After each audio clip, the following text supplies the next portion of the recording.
Good afternoon, everybody. We're going to do some preparations, and I ask that everybody be as sober as possible. There are forces out there that mankind cannot comprehend. The earth is warming up. Radiation is building. Sickness is running rampant all over the earth. But why? See, if something is just indigenous to earth, maybe mankind can change it. But what we're having is not indigenous to earth. It is not just for earth. The entire solar system is beginning to do a wicked shimmy. And solar activity is a telltale sign of the exotic energy that's coming into the solar system. What it emits, the solar system is responding to. Just like your skin responds to infrared light, so does the solar system respond to these exotic particles coming in, because the source is coming close. The source of these waves is coming close. Now, close does not mean right there where you can see it. I can assure you that, but prior to you seeing anything, this world is going to rumble like you never saw before.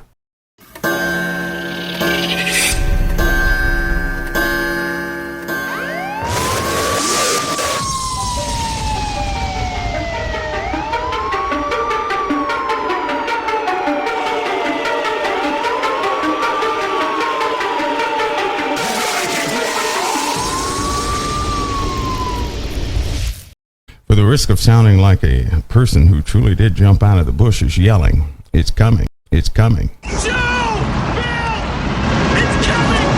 It's coming! Just trying to kind of calm yourselves and hold down. It's a very serious conversation we're going to talk about today.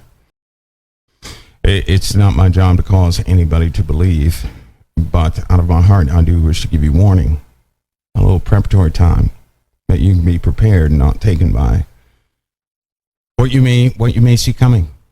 It's as simple as that. I'm going to put some things into perspective that will either confirm the truth within you or not. But in either case, we're going to see drastic changes both in the earth and in mankind. We will see them. Your entire paradigm, what you know as reality, has been secured for a long time. Everything has stayed stationary in the skies. We keep track of seasons and everything else by atomic time.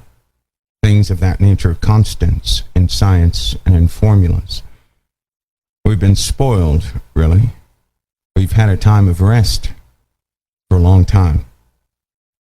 The only problems we've absolutely had were problems of war. But the great calamities were held back, far and few in between. So then the knowledge that existed so long ago will be thrust in the faces of many in the days to come. Everybody has to be prepared for this, according to the truth that you can take in. Today we're going to discuss preparations for the second wave, what the second wave is, things that have been happening on the earth indicating massive changes that are taking place. I'm not here to connect the dots with anybody else's research, but I'm only here to tell you exactly what I know of myself. It does go with a darkness, a deep darkness that's coming back upon the face of the earth. I tell you this, you guys familiar with the book of Revelation and other texts, you know that something will come upon the face of the earth from below, and something will come upon the earth from above. What comes from below is already here, mingling among men, but you don't know how. Many don't know the explanation of their own dreams. Many don't know the importance of the magnetosphere. Many of us have been spoiled because everything has been somewhat stable. Ladies and gentlemen, that stability is about to be challenged in one of the worst ways it can. And as these things begin to change and alter the earth, so will the minds of mankind become desperate, and war will naturally ensue. And I'm going to explain to you what the darkness is as best I can, what I'm familiar with. And it takes a toll on everybody who comes in contact with it. In fact, a person who's irresponsible should never seek out darkness. It will surely consume your soul. I tell you this, exotic elements that are coming into the solar system, so will that darkness grow. Darkness will again be upon the face of the earth, and what was ancient will rise up again Folks, you live in a very different time. Most of what I'm going to say to a lot of people, you won't believe. But then again, no one believes until something happens, and then when something happens, they seek out the source of those who knew. By that time, the sources have they're all but gone. Thus, you're stuck in a place with no instruction, with things you cannot possibly believe, just like the undoing of the earth. There are signs all around you. The interiors of the earth. Everything is waking up. The earth right now is about to turn 1 degree. And what indication do you have of that? Does anybody have an indication of that? And it's not going to take a long time for the earth to shift 1 degree in a tilt. It's huge. 1 degree. 1 degree is going to continue to change the weather in an abrupt way. The water will move.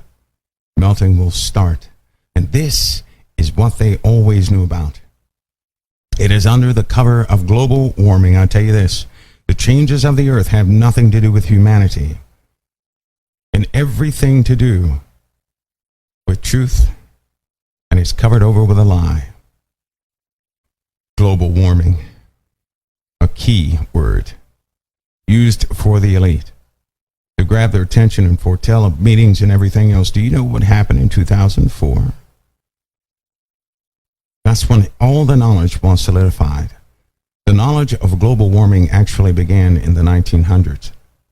That's when the observations took place. In 2004, everything was solidified.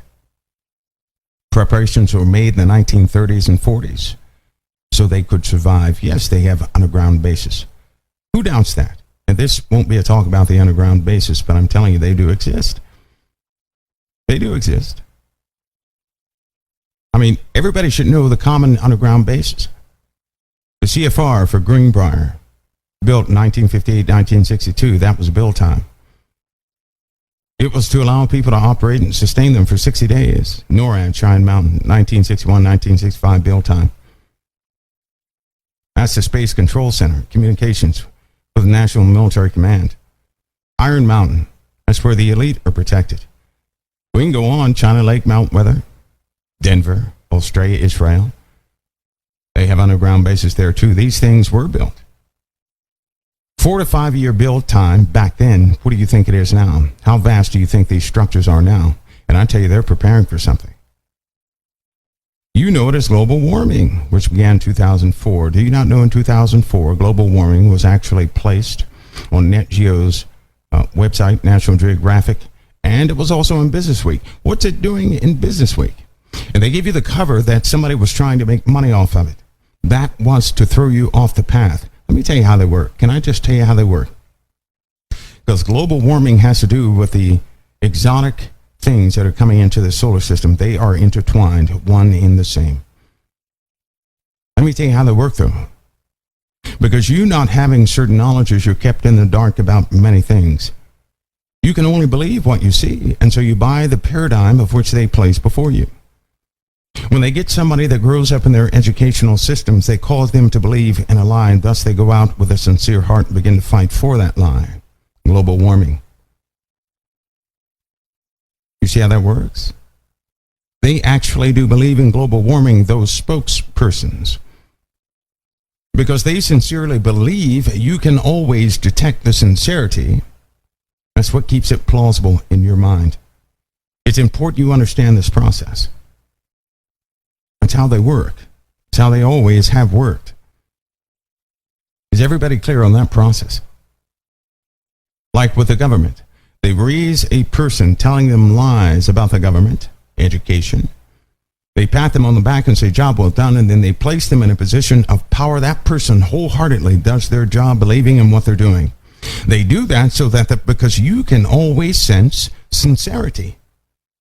I'm telling you that people have been raised into a lie. You have detected their sincerity, which causes you to believe in their cause. Then it spreads like a virus. This is what has happened to the world, and it's time that you look beyond it. I know there's still some folks back in Washington who refuse to admit that climate change is real. And on a day like today, it's hard to get too worried about it. There are folks who will equivocate. They'll say, you know, I'm not a scientist. Well, I'm not either. But the best scientists in the world know that climate change is happening. Our analysts in the intelligence community know climate change is happening. Our military leaders, generals and admirals, active duty and retired, know it's happening. Our Homeland Security professionals know it is happening, and our Coast Guard knows it's happening. The science is indisputable. We become a slave to a paradigm that's an illusion. All of what you see is not real, though it has real effects upon your life. You are simply maneuvered by a control system that you need to break free of. I'm trying to help you before it comes crumbling down, and then your heart starts pumping very fast, because in your mind you will think that your world came to an end. Men's hearts will fail them for fear, for looking after those things that are coming upon the world. That's not from one thing, that's from multiple things. 2004, global warming hit the front pages. Scientists, they already admitted back in 2004 and swept all that under the carpet. They didn't know the dynamics of climate change, and thus Princeton University was charged with the task of coming up with something, and coming up with something quick. Now, when you talk about global warming, people get this question in their heads. They'll say, I don't believe in global warming, yet it's getting warmer every single year. So what they did was they threw out a word, and people began to chase and support the word with what's happening in the world. The conditions of global warming are absolutely 100% real. The earth is warming up. Radiation is building. Sickness is running rampant all over the earth. But why? You see, there are forces out there that mankind cannot comprehend. 2004, everything started. Why did it start in 2004? Because that was the impact of a magnetar. That's why. That was the impact of a magnetar. That's when the top of our atmosphere was ripped off by a wave sent by a magnetar. That's why. A piece of our atmosphere was ripped off and you didn't even know it in 2004. Nobody talked about that, did they? Anybody discuss that? No, they didn't. Oh, they had all the instrumentation in the world monitoring it. They were scared to death. They didn't know what would happen. They didn't know. But I'm telling you, they were deathly afraid because they saw it coming. They can see a lot of things coming. They're not going to tell you. For what good would that do? You would only get in the way. I'm telling you that in 2004, everything changed. And that's why in 2005, the United Nations had the Climate Change Conference. We know that climate change is the single most important environmental issue facing the world today. The scientific evidence on climate change from the Intergovernmental Panel on Climate Change that met in Montreal in September, and from many others, is more compelling than ever. We know that the longer we wait, the larger will be the challenge and the damage from climate change. The broad-based consensus is that more action is required now. How convenient. 2004, global warming, that discussion really takes off. And in 2005, they had the Climate Change Conference. How convenient. Ever since 2005, what have you noticed? A change in weather phenomena, a change in earthquake activity, a change with the other objects in space. That's why we send probes all over the place. For proof of something, yes, but to also monitor. We've got satellites and craft orbiting just about everything we can because they serve as an early warning system of what will happen to Earth. See, if something is just indigenous to Earth, maybe mankind can change it. But what we're having is not indigenous to Earth. It is not just for Earth. The entire solar system beginning to do a wicked shimmy. And solar activity is a telltale sign of the exotic energy that's coming into the solar system. The sun acts as a shield to the entire solar system. The sun does, just as your skin acts as a shield to protect your insides and to keep things away from the precious internal portions of your body, right? So does the sun create a barrier to keep highly charged particles at bay. And every so often, it's pierced. The skin, we could say, that envelops our solar system is weakening, and things are coming through. There's nothing mankind can do about it. And it's coming. That was December 27th. Earth was impacted by that blast. 2004, December 27th. And wouldn't you know it, we have another one coming in December. How strange. Why? Because there's a phenomenon in space called pulses, right? Pulses happen at intervals. Normally when something blows, like a magnetar or something like that, it sends out multiple shock waves. It's like triple, quadruple explosions, right? Well, they're headed towards Earth from more than one source. There's nothing anybody can do about it, which is why everybody's watching for the shock wave in October.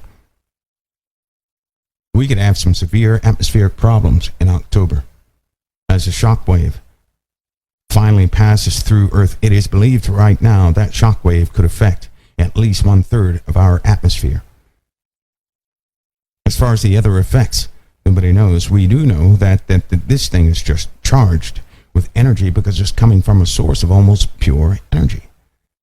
2004, that magnetar just barely skipped us. In fact, it didn't even touch us, but it ripped off a portion of the atmosphere.